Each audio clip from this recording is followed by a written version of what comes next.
Türk kültür tarihinde çok önemli bir yerleri var.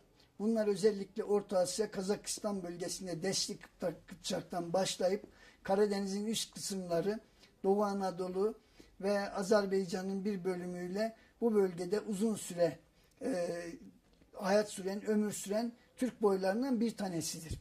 Özellikle Türk kültür tarihine baktığımız zaman Bozkır'daki hayatı içine alan Akkır hayatı, İpek yolundaki hayatı içine alan Akyol hayatı ve İnceşehir hayatının başlangıcı Akkurgan'a baktığımızda Kıpçak diliyle Kip birbirine sıkı bağlı demektir. Kip uçaklar, yani kısacası Kıpçaklar bu bölgede uzun yıllar hüküm sürmüşlerdir ve bunlar İpek yolunda da devamlı bulunmuşlardır. Onun için de bunlar sürekli değişik dinler içerisinde bulunmuşlardır. Özellikle... Hocam özür dilerim, yani bunlara niye Polonez, Kuman, Kıpçak bir sarışın anlamına gelir? Niye bunun bir anladardı? Bunların tabii tipolojik yapısına baktığımız zaman özellikle renkli gözlü, sarışın tipli kişiler, bunlar çok uzun süreden beri Hunlar döneminde bunlar Gürcistan bölgesinde bunlar olarak karşımıza geliyor ve bunların tipolojik yapıları bu. Yeşil gözlü, özellikle sarışın tipli Kıpçak ve Kumanlar.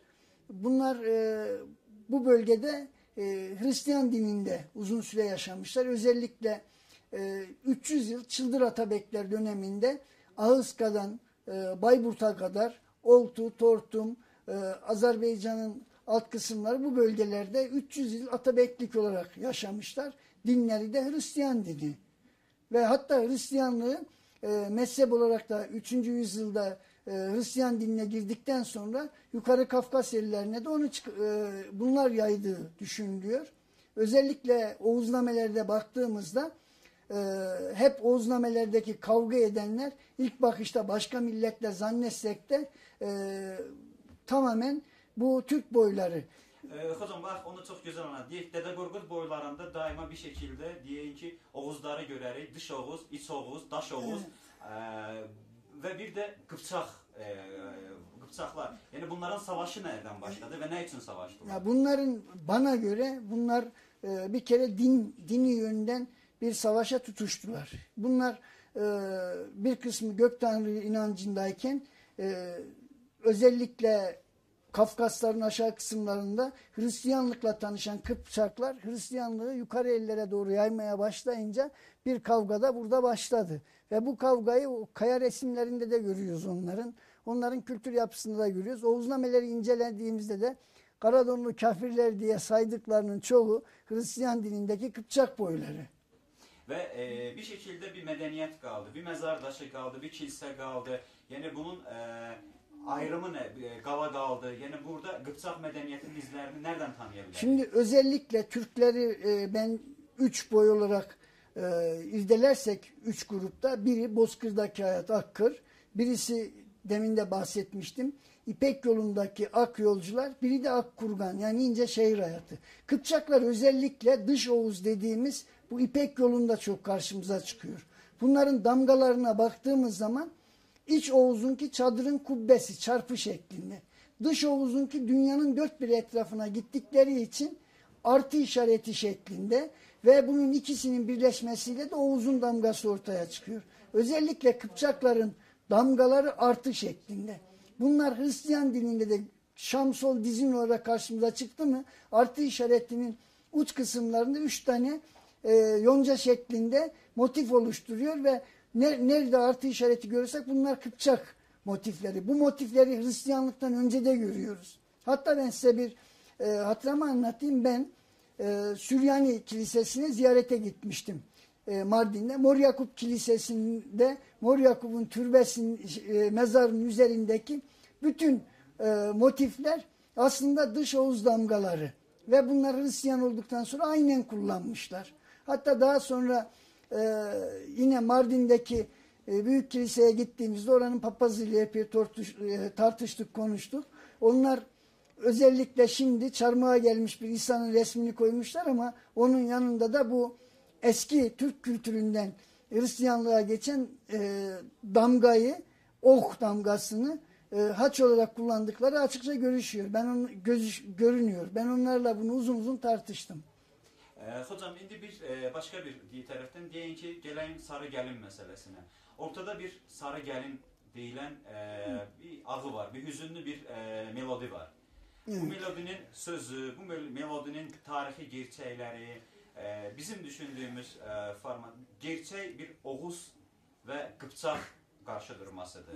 Siz buna nasıl bakarsınız? Ben şu şekildeyim, demin bahsettiğim Türklerdeki sistemde 3 baştaki Akkır, Akyol ve Akkurgan'dan sonra 60 akata var. Bunlardan bir tanesi söz akata, ak sözlü insanların oluşturduğu bir cemaat. Bunlar İpek yolunun gittiği her merkezlerde ilk başlangıçtaki güzel sözleri, türküleri, ağıtları diğer yere taşıyorlar. Bana göre Sarıgelin'de bu Oğuz Kıpçak çatışmasıyla o bölgeden alıp bu bölgelere doğru taşınan bir ezgi türkü. Oltu bölgesinde mesela Bana Kilisesi var. Onun yanında Kız ve Oğlan Kilisesi var. Ben orada vatandaştan bunu dinlemiştim. Sarıgelin burada ortaya çıktı diye. Hatta orada bana Mehmet amca diye yaşlı birisi vardı. O dedi ki oğlum bak bu Oğlan Kalesi'ndeki karşıdaki Kız Kalesi'ndeki Sarıgelin'e ulaşamayınca burada onun türküsünü yakmış ve karşıya name göndermiş diye hala halkın ağzında dolaşıyor. Şimdi baktığımız zaman bir Köroğlu destanı Türkiye'de var, hatta Erzurum'da var. Bakıyoruz Batı'da, Bolu'da var, Azerbaycan'da var, Gürcistan'da var, Türkmenistan'da var. Bu nasıl yayılıyorsa Sarıgelin'de bu şekilde yayılıyor. Şimdi buna kimileri Sarıdağlı diyor, kimileri işte hatta Ermenistan'da da bunu bizim diyenler var. Ben onlara sormak istiyorum. Kendileri acaba bir kan tahlili yapsınlar veya bir genetiklerine baksınlar ki haylar veya huylarla ilgileri var mı? Yoksa bunlar o mezhebe girmiş Türk boyları ve bununla beraber şarkıyı, türküyü de mi götürmüşler? Şimdi bakıyoruz bizim halı kilimdeki motiflere hevesleniyorlar bizim diye ve ben onlara hemen soruyorum. Tamam siz kimsiniz? Acaba mezhep olarak bu mezhebe girmişsiniz ama sizin ırkınız kim? Sizin milliyetiniz kim? Siz kimdiniz geçmişte? Bunu irdelerseniz Kıpçaklara dayandığını göreceksiniz. Onun için gerçekten de özellikle Gürcü mezhebinde de bol miktarda Kıpçaklar var ki bunu rahmetli Fahrettin Kizioğlu 9 Tümen Gürcistan Beyleri olarak adlandırıyordu. Bunun yanı sıra Ermenistan'da da bugün Ermeni mezhebinde olup da bu hala kültür yapısını devam eden Kıpçak boyları var. Şu günümüzde Moldova'ya, Gagavuzya'ya gittiğimiz zaman Moldova kilimlerindeki motifler bizim Bardız kilimi ve Karabağ'daki kilimlerle aynı.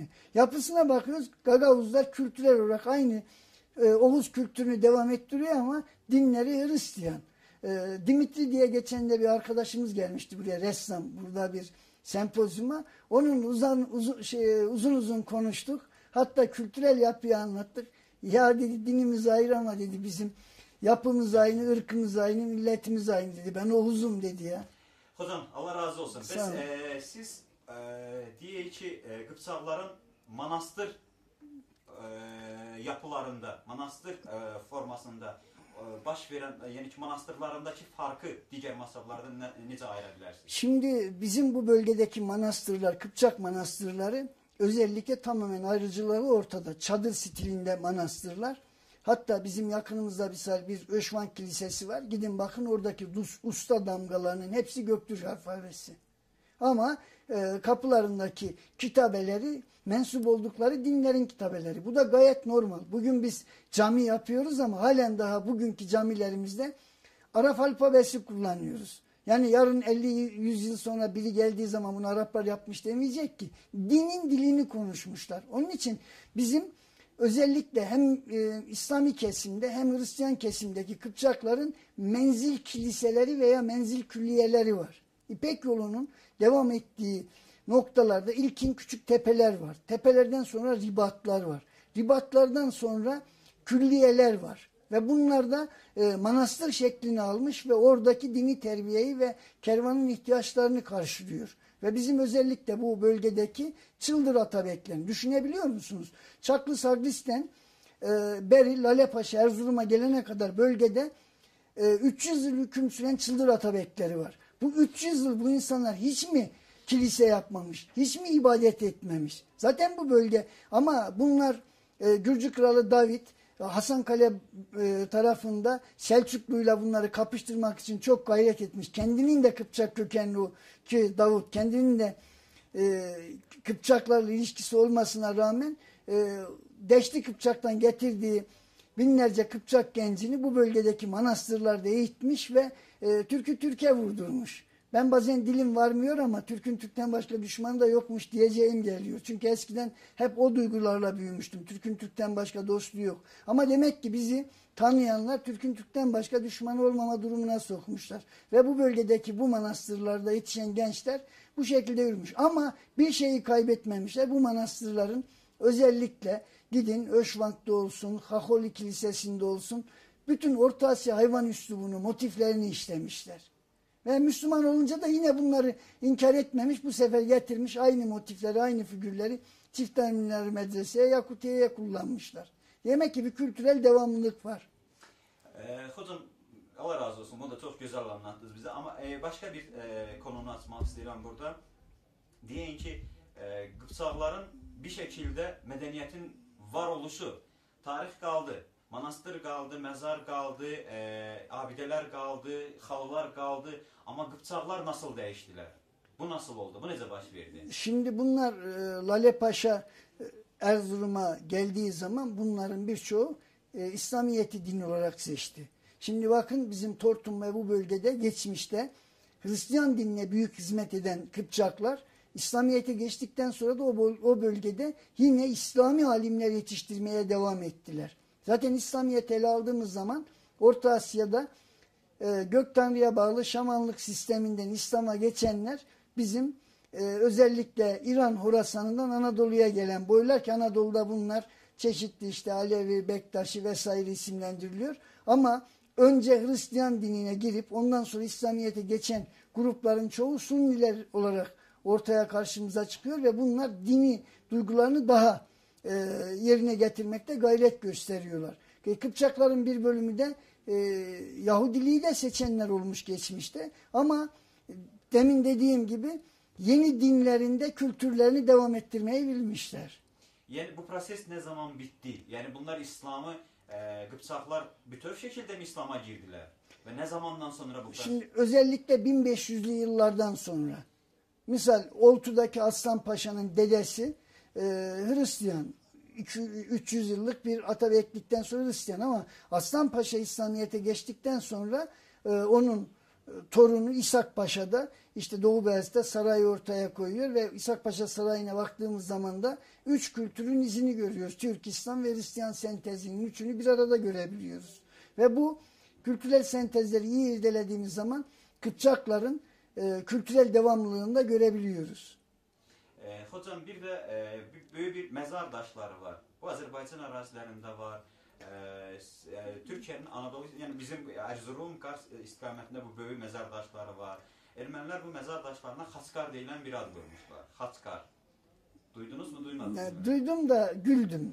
Niye güldüm? Bu ne? Bizim balbal dediğimiz mezar taşlarının ta kendisi. Bizim ben Oltu'da, şu anda Oltu Meslek Yüksekokulu'nun bahçesine koyduk. Orada tespit edip korumaya aldırdığım bir taş, kimilerine göre milattan önce 11 binlere ait. Kimilerine göre de Saka dönemine ait. Ama bir gerçek ki 5,5 metre boyunda 8 ton ağırlığındaki bu dikili taş bizi Nevali-Çori'deki dikili taşların benzerlerine ve Orta Asya'ya, Kafkaslara götürüp o güzergahtaki mezar taşlarının ta kendisi. Yani onun için yanlış. Bence özellikle bunlar sın taşları. Kıpçaklarda da bu yaygın bir şekilde bu sın taşlarını kullanma geleneği var. Allah razı olsun hocam. Bir de bir müzik bölümüne gireyim deyin ki Kıpçaklar ruhen özlerini, kendilerini ifade edilende hüzüne mi daha çok meraklıydılar yoksa şen, oynak bir şeyler mi? Yok, Kıpçaklar özellikle hüzüne meraklıydılar. Yani Kıpçaklar ki bu bölgede olsun Kazakistan'da ben onları çok dinledim. Hep şarkılar hüzünlü şarkılar benim gördüğüm kadarıyla. Yani bu nereden kaynaklanar? Hayat tarzlarından, yaşantılarından. hocam bunu çünkü biz bunu sualladın diye elədik. Bunu bir bölüm ayrıca bir şey konuşun da yani güzel bir cevap veririz buna. Yani bunu bir ayrı bir şekilde bunu söyleyeyim. Şimdi bunu iyi anlayabilmek için Kazakistan Şieli bölgesindeki Kıpçak mekanı Okçaata'ya gitmek lazım. Okçaata'da hep hayat tarzları, yaşayışları ve şarkıların hepsi içten, yürekten gelen hüzünlü şarkılardır. Hüzünlü türkülerdir. Ve bunlar hep cengaver oldukları için, savaşçı oldukları için cengaverliklerini, ölülerini ve dirilerini güzel şarkılarla uğurlayacak değiller ya. Elbette ki hüzünlü şarkılar söylemişler geçmişte. Bugünkü şarkılar da benim gördüğüm kadarıyla o bölge içlerinde çok yaşadım. Çünkü özellikle Mustafa Çokay'ın memleketi Şieli'de çok bulundum. Oradaki şarkılar hüzünlü. Melodisine baktığınız zaman sanki o Sarı Gelin'in melodisi ta oralardan çıkmış, buraya Erzurum'a kadar ulaşmış diye bana geliyor ses. Allah razı olsun. Bir de sizin düşüncenizde Qıpçaqla Oğuz'un sınırı nerede? Arazi olarak. Nerede bunlar sınır olarak dayanmışlar? Şimdi bak benim kendi görüşüme göre ben Kıpçak'ı da Dış Oğuz'da görüyorum.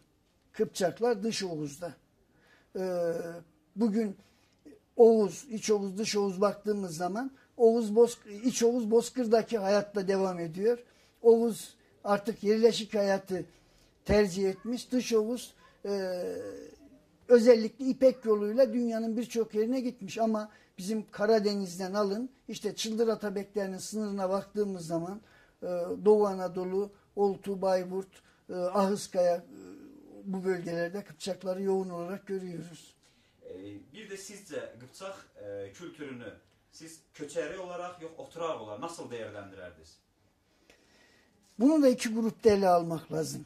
Kıpçakların İpek yolunda üstün görevler aldığı biliniyor. Onlar yaptıkları iş babında göçer durumdalar. Kazakistan'dan başlayıp Aral'daki Şam'dan, Azerbaycan'daki Şamak'den, Ardahan'a, Ahıska, Ardahan, oradan gelip Oltu'daki Şamkı'dan Suriye'deki Şam'a doğru devam eden Şamak İpek yolunu uzun süre Kıpçakların eline tuttuğu düşünülüyor. Onun için de bunlar ta buradan al Mısır'a kadar bunları görmemiz mümkün. Yani dünyanın birçok yerine yayılmışlar. Sizin düşüncenizde dünya tarihine Qıpçaqlar ne verdiler? Bir kere en azından bu medeniyetin taşınmasını sağladılar. Yani bu insanlar din değiştirmek kolay bir şey değil. Eğer hak dini 3. asırda mesela bizim peygamberden önce Hristiyanlığı bunlar kabul ediyorsalar, 300 yıl saklıyorsalar bunu, o bir medeniyetin ölçüsüdür. Daha sonra İslamiyetle tanışıp onunla şereflenerek günümüze kadar da eğer o dini duygularını devam ettirdiyseler, milliyetlerini de kaybetmediyseler bana göre medeniyete büyük ölçüde katkıları var. Bir de Matandıranda Ermeni El Yazmalar Fondunda Qıpçaq dilinde Ermeni yazılarıyla el yazmalar var. Ermeni Kıpçakçası var. Benim dil saham değil ama bu konuda Ermenilerin özellikle Kırım'daki Ermenilerin uzun süre kullandıkları Ermeni Kıpçakçası var. Onun da özüne baktığımız zaman ya birazcık belki benimki fanatik gibi gelecek ama Ermeni diye bir millet var mı? Önce onu düşünelim. Bence mezhep ve o mezhebin içerisinde hakim sınıf haylar ortada. Ondan sonra Dağlık Karabağ'daki aşağı Karabağ'daki git mezar taşına bak koyun koç heykelinin aynısı. Sadece bir ok damgası 3. asırda da Hristiyan simgesi olmuş. Yaşayışına bak aynı, kültürüne bak aynı, mezar taşına bak aynı, yemeğine bak aynı. Bu benzerlik işte dini ayrılıktan oluşmuş. Benim düşüncelerim o. Allah razı olsun. Bir de son olarak hocam bütün bu konuların hamısını diye ki biz geldik biz Sarı Gelin olarak tarihiliğinde, müzikinde bu bir bayatı üstünde deyilen bir şarkı, türkü. Yani Qıpçaqlar bayatı, yani bayatı bağlılıkları nerede? Bunu nereden yani bağlayabilirsiniz? Ya bunlar şimdi bir kere Kıpçaklar Korkut Ata sistemini çok iyi biliyorlar. Bana göre ben Kazakistan'a gitmeden önce, ki bu Turan Yolu Aralığı Sırları kitabında da bunu yazmaya çalıştım, anlatmaya çalıştım. Bu İpek yolunun Türkistan'da sorumlusu Korkut Ata. Ve Türkistan'dan sonra İpek yolunun her gittiği yerde Dede Korkutlar, dedeler, pirler, pirfaniler var. Gittikleri her mekanlarda da var. Yoksa Bayburt'ta Korkut Ata ne geziyor? Azerbaycan'da Korkut Ata ne geziyor? Kazakistan'da Dede Korkut ne geziyor? Bu sistemin oluşturduğu bir olay. Bu sistemde de bu ak sözlü dediğim, yani ozanların oluşturduğu grup İpek yolunda bu ezgileri, bu türküleri taşıyorlar. Biraz önceki konuşmamda onu demiştim. Bana göre Sarıgelin'in ki bu ezgili Sarıgelin'in bu kadar yol kat sebebi de o. Eğer bu Sarıgelin bugün iddia ettikleri gibi sadece bir Ermenistan'ın şarkısı olmuş olsaydı, birkaç bir iki binlik insanın özellikle Haylar'ın ezgisi olmuş olsaydı bu kadar coğrafyaya yayılmış olmazdı. Sağ olasınız adam. Bir de bir konuda bundan bitirir artık. Yani bizim yaddaşımızda, bizim tarih yazılarımızda bir kara kilise var, ak kilise var. Bunun aslımını nasıl vardır? O konuda fazla bilgim yok. Yalan söyleyeyim. Fakat bizde bir grup Türklerde ak kıymetliyken diğerinde kara kıymetli. Bugün öyle olmasa bizim Türk boylarını nereye koyacağız? Karahanlıları nereye koyacağız? Allah razı olsun. Sağ olun. Size daha fazla Sağ olun. Teşekkür ederim. Sağ olun.